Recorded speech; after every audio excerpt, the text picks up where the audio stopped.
people who bought Windows 7. No, they bought a license to use Windows 7. And that's what actually happens. And I think it's really hard that people would give you kind of frown upon it. If you say to people, when they say, about Windows, and you say, well, you didn't buy Windows, you licensed Windows, you bought a computer, and it's got a license for to use Windows, but you don't actually own the thing. I think people would maybe think differently because they use different vocabulary to describe what they do. They say, well, I use a license of Windows, and Microsoft permits me to use this operating system, and they will behave differently too, because they'll think, okay, this computer is mine, but what's actually on the computer doesn't belong to me. It's actually rented from somebody else to use that. So yeah, I think we found over the course of all the shows that we've done, it's very difficult to put this into a group and to use a single word, because there's always going to be exceptions and what ifs and things like that. So, but it is a very good point. You don't own your Windows software, you license it, like you say, and that's maybe the difference. A person who doesn't pay for a program, you're not supposed to view that person as a bandit. And I think that's what's been reinforced on television, which of course is owned, not exactly owned, but of course television without broadcast is not really television. You actually depend on a person giving you the content and deciding what you watch, and they tend to project to you this image of a person who gets things illegally being a thief or a bandit. Even when you're talking about digital things, where it's just copyright infringement. It's just there is a law that says, well, you have to limit the amount of people who can get a copy of this thing so that you can, compensate. So they use the word compensate the artist for it. But to view people as thieves is to create hostilities between people or demonization, so that they will be feeling pressured and compelled to behave in a certain way. But we have to be strict in terms of what it is that we actually see, and what not to accept certain things as normal just because the media tells us to view it as normal, or to view certain things as unacceptable just because we are being told so. But we have to think for ourselves and actually think back and look back at history and see that many things that we did many years ago are not acceptable today, and vice versa. For example, 100 years ago, or just about 100 years ago, alcohol was illegal. It was an illegal drug, for example. But today we just think of it as a very cool thing. We see it on TV and people drink. So we have to take a good point of view on even things like sharing, because of course we didn't have even copyrights many years ago, and the way people would exchange text and everything, they would just copy things by hand and hand it to other people, and that would be absolutely acceptable and absolutely legal to do. But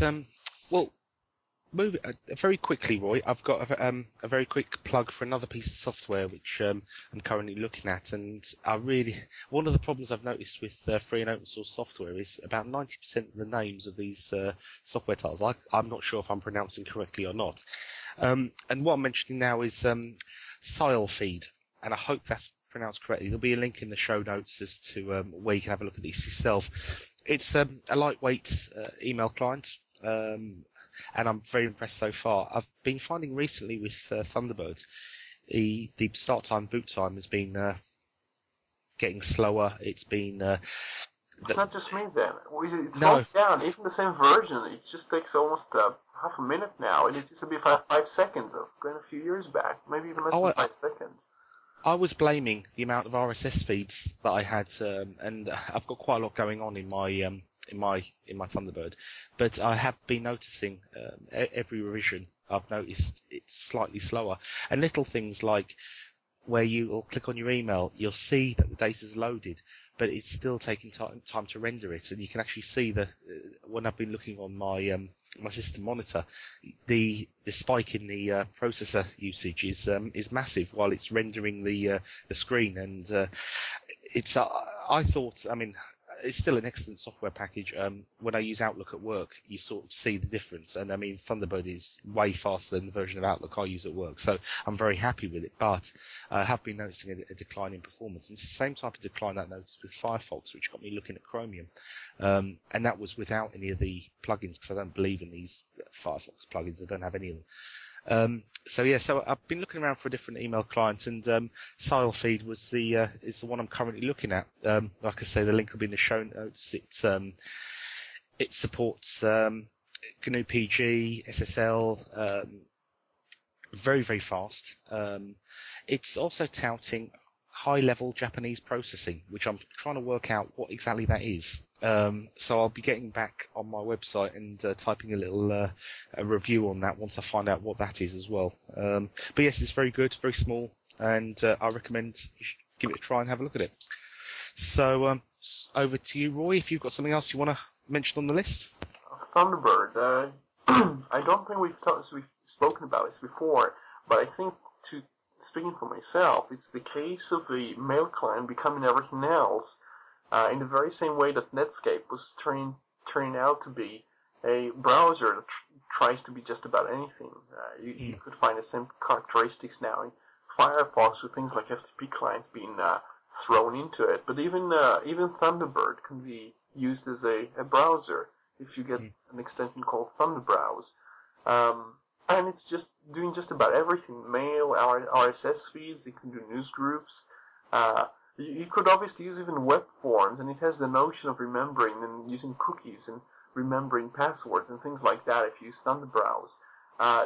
You could, I think, even almost dump the browser, except for the fact certain websites expect you to have certain types of web browsers because they sniff the HTTP headers and make sure you use something like Firefox or Windows and things like that. Or Windows with Internet Explorer, I mean. I mean, I can sort of see. It's getting very bloated, and I'm not exactly sure if it actually has a huge performance toll. I could be looking at something else at some stage. I mean, maybe it was just me being paranoid about because I do like to keep tabs on my system performance and try to make it as efficient as possible. Even if my experience is very, very good, I still try to better it. But one thing with Firefox, for example, getting a heavier package with maybe all these plugins and options. I mean, it does have one benefit, and it goes back to the web kiosk web converter. Obviously, if there's web-based kiosk software that's wanted to be installed, if you have a lot of utilities within the browser environment, some built in, some based on the cloud, it gives the end user a sort of more rounded, better experience. Certainly, it'd be handy to have an FTP client if you're in a web cafe. So it has its advantage. I mean, Thunderbird I've used for many years. In fact, it's the only email client I've really spent any time with. And I do find it very, very good. But like I say, it has had its issues recently. I have been noticing, and I've had to sit and wait, albeit only for a couple of seconds. But it's a noticeable wait in Linux when I'm used to things coming pretty much immediately. But there you are. That's Starfield, and that's going to be on the show notes for people to have a look at. So if anybody gets through it before I do, let me know how you got on, and I'll stick a bit in the article about it when I've written a review. I've been using Thunderbird for RSS feeds. I've been using since 2005 or 2006, as soon as it was actually made available for it. And before that, I was using RSS Owl, which is just a different type of bird. But one of the things that happens recently is that I found I don't really need RSS feeds as much as I used to.